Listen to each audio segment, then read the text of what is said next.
Bonjour mes amis, bienvenue à la musique et une journée. Je m'appelle Peter.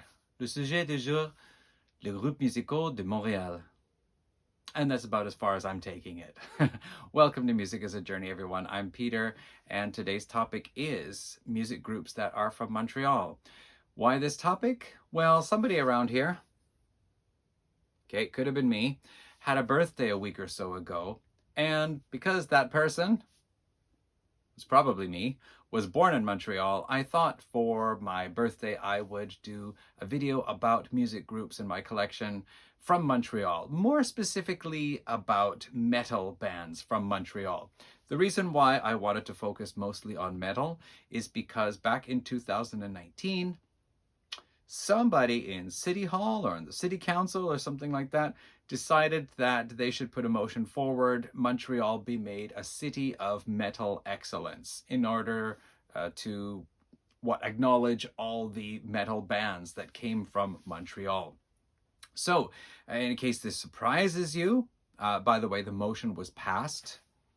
In case this surprises you, I'm going to let you know of some of the bands in my collection. Actually, all of the metal bands in my collection we're going to go over. Now, to be honest here, I actually did record this video a day or so after my birthday, but it just turned out to be way too long. So I'm going to try to go through these a little bit more quickly and just give some basic details about each one. We're going to start our journey here in the 1980s, and this is the band Sword, who formed back in the early 80s and released their debut album Metalized in 1986 on Aquarius. They followed this up with an album called Sweet Dreams. Now, Sword were together from 1980 to 1995, and then they disbanded for a while. However, from 2011, they have been back together again. As far as I know, they still only have those two albums, but the same members based on what I read. Next up, we have Aggression. Aggression are a thrash metal band. They originally started out under the name of Asylum. They were active as Aggression from 1985 to 1989 and released this one album called The Full Treatment in 1987. This is one crazy ride, by the way, for a thrash metal album. It is loud and it is crazy. It's like a steam train that is just coming apart at the seams and being held together with duct tape and shoestring. But it's pretty wild stuff. Now, the band actually, they disbanded, but they got back together again a little bit in 2005 and 2006. And then from 2014, they've been going till the present. Apparently, they're now located in Vancouver, from what I read.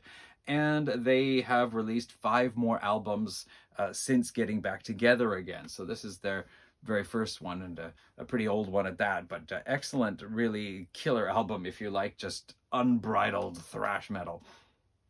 So next up we have Oblivion. This is spelled Oblivion with an E. They used to spell it Oblivion, V-I-O-N, but there was another band going by the same name, so they changed it to V-E-O-N.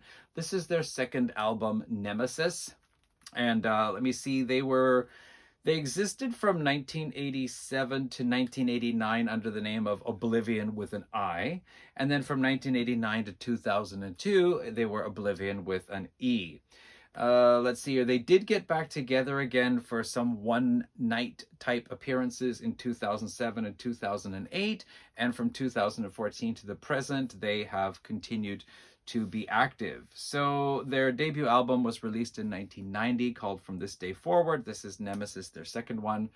They released one called Cyber Void in 1995. And then in 1999, their fourth album, Carnivore Mother Mouth.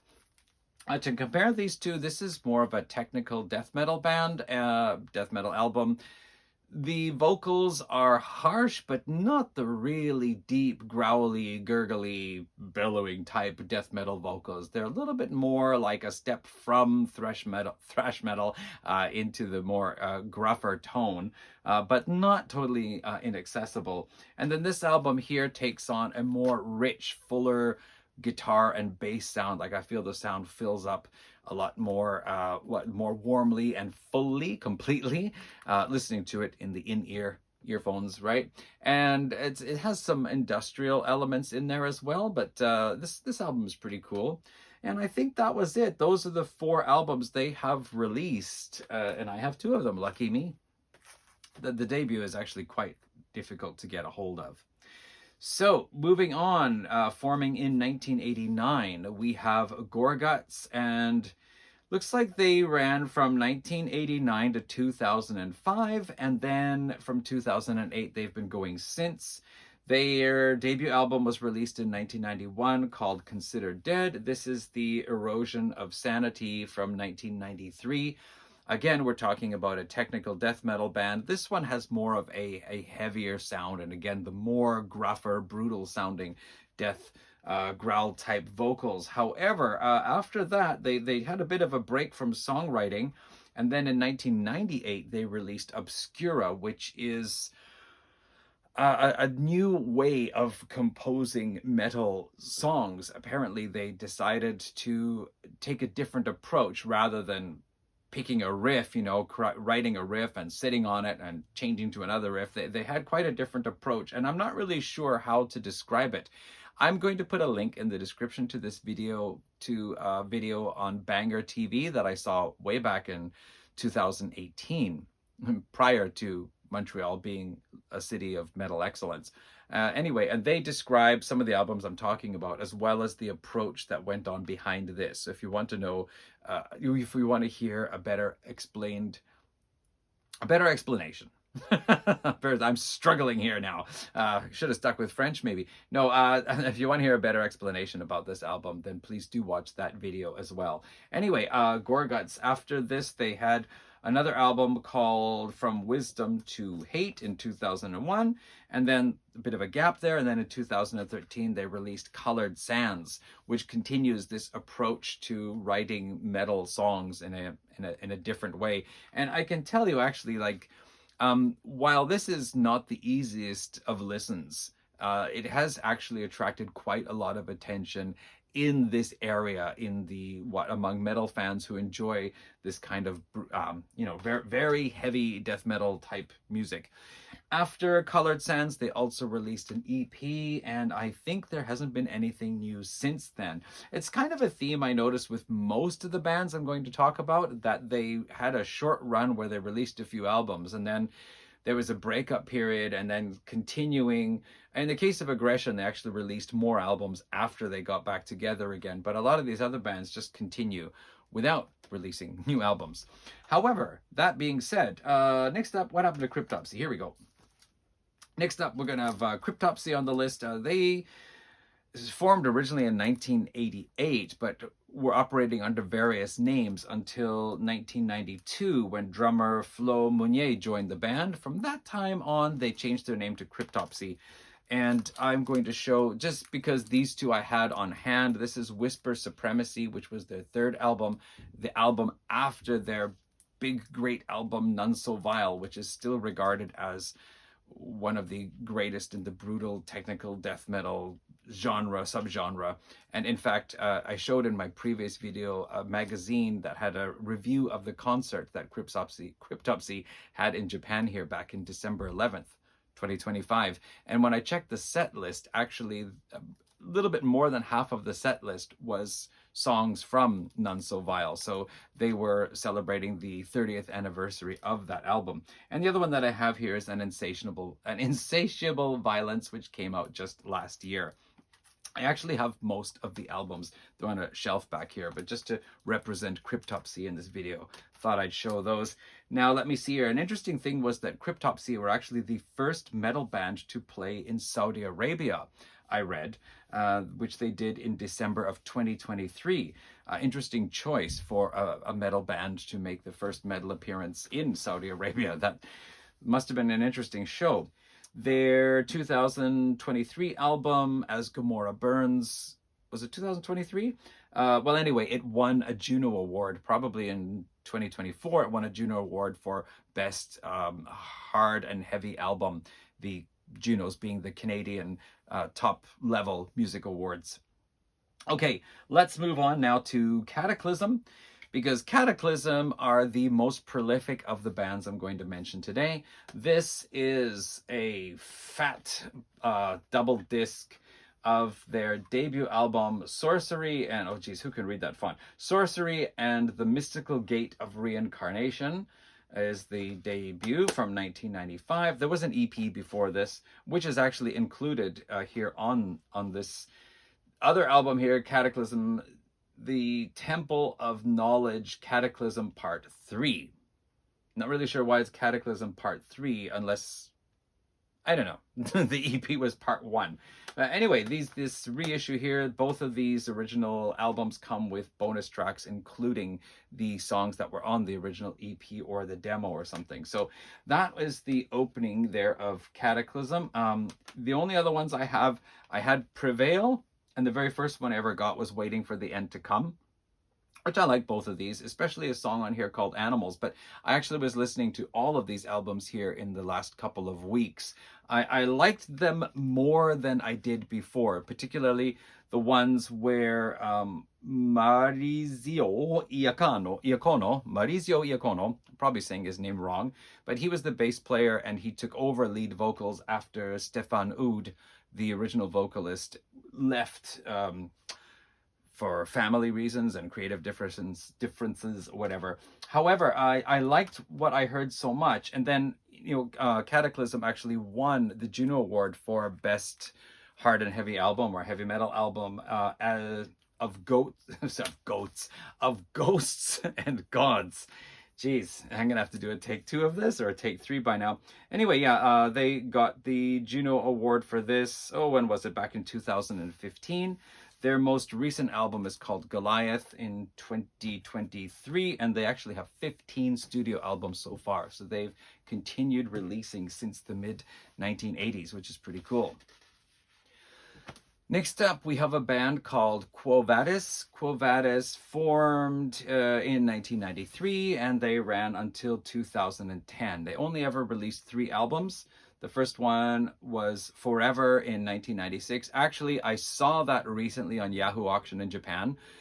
It was listed at like 110 yen in the auction to start with. So I bid 120 yen, someone bid 130, and I thought I'll wait till the last hour or so and see how it's going. But by the time I came back, the auction had closed and it had gone for over 4,000 yen. So obviously an album that people were interested in getting. This is their second album here. It is called Day Into Night. The vocalist on the first 2 albums is Ari Itman. And honestly, it's supposed to be technical death metal, but 2 things to say about that. One is there's actually a lot of melody in the riffs here, much more easily detected melody than in your typical death metal band. And the vocals are not really all that gruff and rough either. They sound more like regularly sung vocals, but just made rougher sounding, but not in the real, like, the positioning, like where the growl or the roughness comes in the throat feels different to me than where a true death metal growl comes from. But whatever, the music is really cool, and there's an instrumental on here that sounds really great. So anyway, Quo Vadis, yeah, from 2010, that was it. They wrapped it up, and it seems there's been nothing else since then. They did actually release a 3rd album called Defiant Imagination in 2004 with a different vocalist. I'd actually really like to get a hold of that one if I could. So moving along, 1994, we have a band called Martyr, and they ran from 94 to 2012, split up for a while, and then came back in 2023. Probably the reason why they split up is because the guitarist is Daniel Mongrand, and Daniel Mongrand actually being one of the lead members in this band here, also has been in some of the other bands as a kind of temporary member. I know he was listed in Cryptopsy for a couple of years, but most importantly is that he has been the guitarist for Voivod since the late 2000s. See, the original guitarist for Voivod passed away of colon cancer. He died of colon cancer, and he had left a bunch of recordings of riffs with instructions he gave to the drummer away, and the band released 2 more albums using all that material, and then Voivod were pretty much going to pack it in. However, there were some invitations for Voivod to play some shows. The original members, the vocalist, drummer, and the original bass player Blackie got together, and then Blackie knew of Daniel, so asked Daniel to join. And because he had been a big Voivod fan since he was quite young. His first concert he ever went to was the Killing Technology concert for Voivod, and that inspired him to start playing guitar. So he was the perfect replacement, and he's been with the band ever since. So anyway, Martyr, this is their album Warp Zone from 2000. It is their second album. And then Feeding the Abscesses is from 2006, which was their final album. So 3 albums. I don't have the first one. This is, well, okay, so once again, if you watch that video from Banger TV, there is a really good description of what this album is like. It's like technical death metal, technical thrash with some bits of like jazz and some other stuff. It's quite interesting and different from a lot of the other more brutal technical death metal bands that we see coming out of Quebec. Yeah, cool albums there. And that is Chewy, as he is now known. Daniel is now known as Chewy in Voivod because everyone in Voivod has to have a stage name. Moving along, we're going to Neuraxis. They were active from 1994 to 2015, and according to the Metal Archives, they are currently on hold, which I guess means they haven't split up or anything, just indefinite hiatus for now, I guess.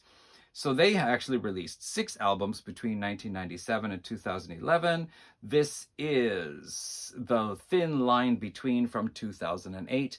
Again, a technical death metal band, which means very complicated riffs, complicated music, and growly vocals, loud, shouty, growly vocals, but pretty cool stuff.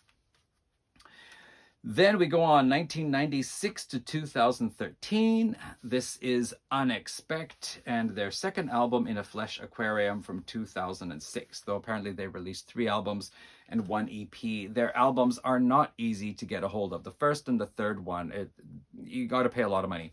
This one I was able to order for normal pricing off Amazon, and for some reason it's the only one that seems to be easy to get a hold of.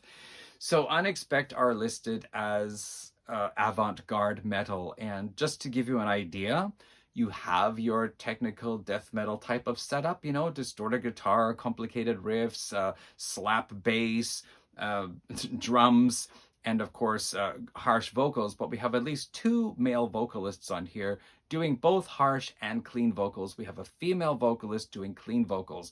We have violin, we have piano.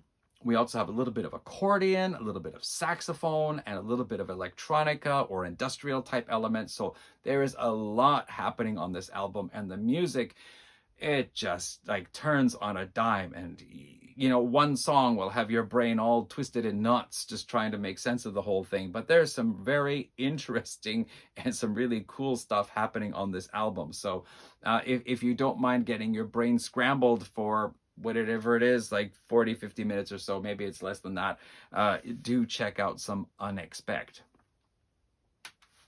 Okay, still some more to go through here. We have a band called Ghoul Lunatics, who were active from 1994 to 2008, and then from 2012 to the present.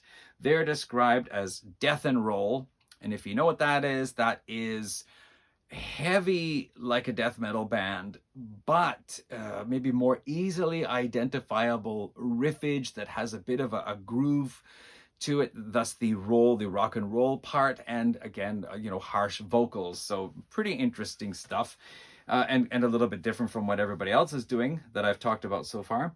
So death and roll, hardcore, groove metal. They released 4 albums, and this is what Cryogeny, maybe, or Cryogeny, I don't know, whatever you want to call it. This band here, they write all their lyrics in French, by the way. The other ones here are mostly, if not all, in English. So this is a band actually giving you pretty much everything in French there. So this is Ghoul Lunatics, Cryogeny. I'm not going to try to say that anymore. Moving along, we've got Augury. So Augury have been around since 2002 to the present. They have only released 4 albums, though. Sorry, 3 albums. I'm looking at the previous one. 3 albums connected in 2004. Trying to read my own handwriting here. Fragmentary Evidence from 2009. That is this one. and Elusive Golden Age from 2018. So 2004, 2009, 2018. They are, again, also technical death metal. And one thing about a lot of these technical death metal bands from Montreal is they got some fretless bass happening. And one of the cool things with these guys here is they do these slower, cleaner moments on there where the main emphasis is on that fretless bass playing, and there's some clean guitar, and it's gives your head a little bit of a space before, you know, the technical thunder all comes back in again, and the harsh vocals and all that. Montreal just seems to be a place for technical death metal, and certainly it was during the mid 90s up to the near the end of the 2000s. Slightly different here, we've got a band called The Agonist, and they operated from 2004 to 2007 under the name The Tempest. Then in 2007 changed their name, and they continued up to 2023. It seems there's been no activity from them since then. So they released 6 albums, and the first 2 were with Elisa White-Gluz on vocals, who took a job with Arch Enemy, and apparently it was supposed to be, from her perspective, just a side job. But the rest of the band thought, well, if she's going to do that, we're going to replace her, which did not go over very well with Elisa.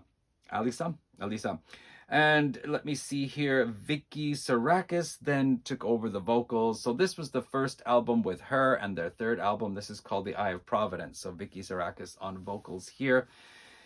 And let me see here. So 6 albums, and then they released an EP called The Days Before the World Wept, which they had a Juno nomination for in 2022. But it seems, 2023, then they packed it in. And now Elisa White-Gluz is apparently out of Arch Enemy, and there's a new vocalist. I forgot her name now. Somebody Hart. Anyway, that is The Agonist. And what kind of music is it? Metal Archives describes it as melodic death metal, and metalcore. I hear it more as melodic death metal with, we get, clean and harsh vocals from the female vocalists in the band. I think there's also a bit of a symphonic element in parts, or I might be getting them confused with someone else, so don't listen to me. Next up is a band called Beneath the Massacre. They have been operating since 2004 up to the present here. They have released 4 albums. This is Dystopia from 2008, which I think was their second album. Incongruous from 2012 is the album that I have seen mentioned a few times on either, representing best death metal albums from Montreal or Canada, or even sometimes just a really great technical death metal albums. So this one here, again, well, technical death metal from Montreal, right? Or death metal, and again, harsh vocals and brain knot music and that kind of thing. But once again, if you're into that kind of thing, it's pretty cool. Now, this was actually one of the ones that I liked enough to get 2 of their albums, and they have 3. This is Beyond Creation. Formed in 2005, ran until 2010 under other names. Then from 2010, changed their name to Beyond Creation. We have The Aura, which was their debut album in 2011. Earthbound Evolution from 2014. And then Algorithm is the third album from 2018. It does appear that they are still active, although, no new album since 2018. There is at least one official music video of theirs that I saw on YouTube where you can see the band playing outdoors with some trees around them. Anyway, the reason why I picked these ones among the death metal, technical death metal bands from Montreal is just because this is very convoluted music. Maybe at least 2 different harsh vocal styles. Not sure if it's the same person or 2 different people. Fretless bass, and they remind me a little bit of Obscura, a technical death metal band from Germany. There's that. Beyond Creation to check out. Now for something a little bit different, this is Instanzia. They have been active since 2005. Metal Archive says that they're still active. This is a power metal band. However, surprisingly, they've only ever released this one album, and it's called Ghosts. So power metal, with the orchestras and the big cheerful Let's Go Get 'Em type of songs on here. And actually, I think it's called, actually, I'm not sure. Maybe it was Ghosts of the Past. I don't remember now if it's track 1 or track 2, but boy, is that ever a song to pick up your spirits and make you head out into the storm, feeling like victory is in your hands. So yeah, for a change of pace from all this technical death metal, if you want something a little bit more positive sounding, Instanzia's album Ghosts might be something to check out. And then an interesting band here, we have Blackguard. So once again, they were operating from 2001 to 2008 under the name of Profugus Mortis. Then in 2008, they changed the name to Blackguard, but their debut album here is called Profugus Mortis. Profugus Mortis. Excuse my Latin, but something like that. I got into Blackguard because the drummer is Justine Etier, and she plays in another band that I'm going to talk about shortly. And I thought, wow, she plays in Blackguard as well. I heard about Blackguard, so let's check them out. So I got this album here.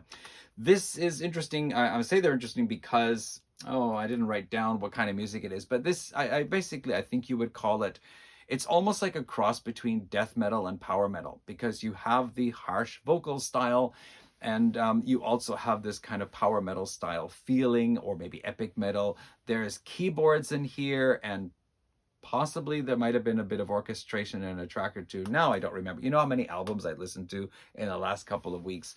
I'm getting them all confused. But anyway, do check them out if you have not heard of them before, and if it sounds like something basically harsh male vocals going along with this more power metal type feel. Almost a cool band anyway. Now we have, operating from 2008 to the present with 4 albums under their belt, this is Phobocosm. This is more of a death doom type of band. This album has only 4 tracks on it, ranging from, I think this like 8 minutes something, 9 minutes something, 9 minutes something, and 12 minutes something, or something like that. So sometimes a bit more atmospheric doom, death doom with the harsh vocals, and then occasionally the speed gathers, and there's I guess it's a blast beat, but from more of a doom metal style blast beat rather than a full-on death metal blast beat. But that's Phobocosm. Another one that's a little bit different. This is Buffalo Theory MTL, Buffalo Theory Montreal. They've been active since 2009, continue up to the present, according to wherever I checked. I think it was Metal Archives. And they only ever released this one album called Heavy Ride, but they have released EPs. And let me see, they are described as a doom, stoner, and southern metal band. So again, this is some pretty cool stuff. Love that album cover there. And this particular CD here, so it has Heavy Ride from 2012, which is only 6 tracks, and then Live in Studio from 2010. So total of 11 tracks on the CD altogether. So sounds like they basically just released EPs, as the actual Heavy Ride album is only 6 tracks, right? And then the CD here, it includes these other in-studio tracks.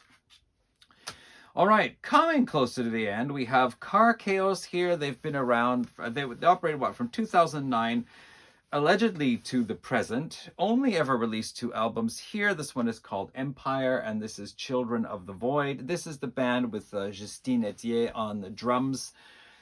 And there was some interesting note here, so I didn't write down the names now, but they have 2 different vocalists. There's one vocalist on here, and I wrote her name down somewhere. And then a different vocalist on here. There's a really cool video. I think it's for the song Tyrants. If you can check out Car Chaos and their video for the song Tyrants. I think this is one where all the band members are looking all beat up and bloodied and lying in the backs of pickup trucks in some snowy place. And some guy looks like he's going to set them all on fire. And then as the video progresses, the video ends with the original state of things where the whole story kind of starts. It was kind of cool. Anyway, with Car Chaos, Morgan Lander of Kitty actually joined the band and took over the lead vocals during a quiet period. Like Kitty were inactive for a while. They were on an indefinite hiatus after their bass player, Trisha Doan, died. And then Morgan Lander joined Carcaos, and apparently they had recorded an album's worth of material with her, if I remember correctly. However, Kitty got some offers to get back together again and play some shows, and then they got an offer to record an album, which was the album Fire. And so after that, Morgan left Carcaos, and the recordings have been left unreleased since then, and I don't know what the band is doing now. So Children of the Void was from 2017, and there's been nothing new from the band since then. So the last one I want to talk about, this is a band called, it's not the last one, sorry, the second last one I want to talk about is a band called Cathalyst. This is a kind of technical death metal or death metal supergroup. All members in this band actually are from other bands, some of them playing in 2 or 3 other bands, or at least had been playing in other bands. And they got together in 2010. They released this one album in 2016, followed by a download-only EP. And according to Metal Archives, they are still active, or just, I don't know what they're doing. This album is so cool. It's called Le Dernier Crépuscule, The Final Twilight. They are obviously by the name Cathalyst. They are, what the theme is Cthulhu and the Lovecraftian universe there. But one thing that I find is they really captured this impression, this feeling in their music of just something unearthly and from a place in the universe where physical objects exists in more than 3 dimensions of physical dimensions. The vocals just have this feeling to them, like just something very big and frightening and terrifying is vocalizing from another realm into this one.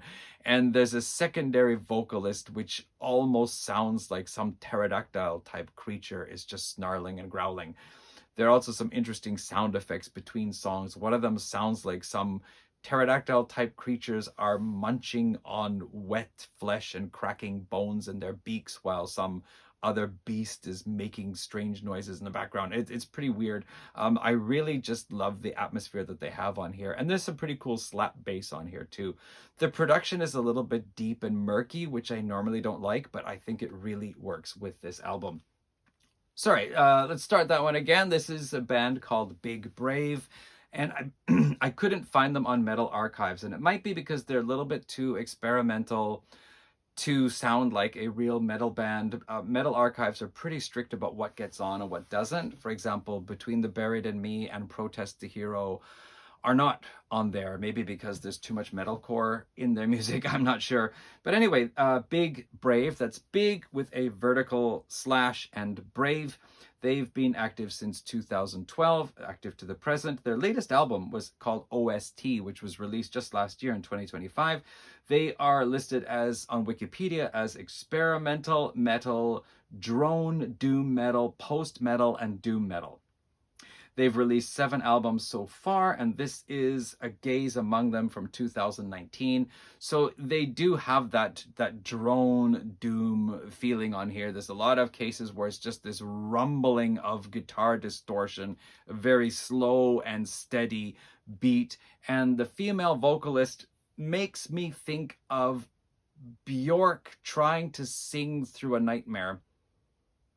Maybe something like that. Anyway, it's nothing crazy, but it just has this tone about it that sounds more like experimental or indie rock rather than a female metal vocalist. But if you want to try something a little bit different, then Big Brave might be a band to check out. And that is all my Montreal metal bands that I have in my collection. I do have other bands in my collection from Montreal, but to celebrate, to recognize that Montreal is a city of metal excellence, I thought I'd concentrate on the metal albums there. Got this book back here too, No Speed Limit, Quebec Metal. This was the English version, which finally came out. The French version had been out for a long time. So it talks about dead brain cells in here from the 1980s. I actually wanted to get some of their stuff, but it seems it's out of print and a little bit expensive. Other bands in here too, Death Dealer, of course. There's a whole chapter on Voivod. Lots of other bands too. So I actually have not really read all of this yet, but artwork by drummer away from Voivod there on the cover. Okay, so that's it. Thank you so much for watching. Leave some comments. Let me know about some of the Montreal metal bands that you're interested in. Maybe it's Ion Dissonance or Despised Icon or some of these other really cool ones that I've heard about that I just haven't bought yet. Okay, it's going to be a long video. Thanks if you stuck through to the end. Catch you in another one sometime soon. Cheers all. Bye.